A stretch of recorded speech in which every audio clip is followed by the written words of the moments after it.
بسم اللہ الرحمن الرحیم۔ ایک یہودیہ عورت تھی کہ آپ صلی اللہ علیہ وسلم کو زہر دیا تھا۔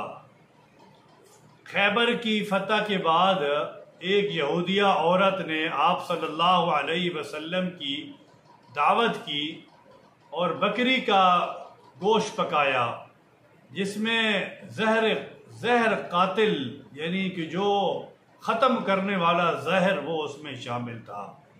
جب آپ صلی اللہ علیہ وسلم کھانے لگے تو ابھی آپ صلی اللہ علیہ وسلم کے دندان مبارک سے بھی لقمہ نہیں لگایا تھا کہ آپ صلی اللہ علیہ وسلم کو اللہ تبارک و تعالی نے وحی کے ذریعے خبر دی کہ اس میں زہر ہے، اس لیے آپ صلی اللہ علیہ وسلم نے وہ کھانا نوش نہیں فرمایا۔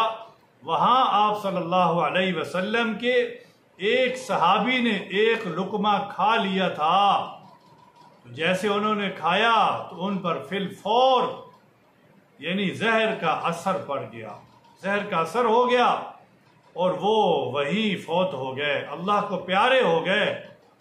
تو اگرچہ اس عورت کا یہ فعل اس قابل تھا کہ اس کے بدلے اس کو قتل کیا جاتا، حق تو ایسے ہی بنتا تھا کہ اس کو فوراً ہی قتل کر دیتے اس عورت کو، مگر آپ صلی اللہ علیہ وسلم نے اسے بالکل چھوڑ دیا، معاف کر دیا۔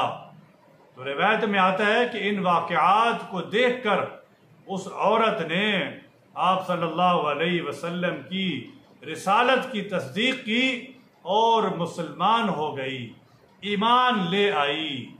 تو آپ صلی اللہ علیہ وسلم کا یہ ایثار تھا، آپ صلی اللہ علیہ وسلم کی یہ صبر تھا اور آپ کے یہ اخلاق تھے کہ آپ صلی اللہ علیہ وسلم معافی کو پسند کرتے تھے اور معاف کرنے والے تھے۔ اتنا بڑا عمل کہ ایک صحابی بھی اس کی وجہ سے اللہ کو پیارے ہو گئے، جان چلی گئی۔ اب دیکھیں آپ صلی اللہ علیہ وسلم اگر یہ نوش فرما لیتے، کھا لیتے تو کیا ہوتا، لیکن اللہ کو پیارے تھے، اللہ کے حبیب ہیں، ایسے کیسے کھا سکتے تھے؟ اللہ نے وحی کی تھی۔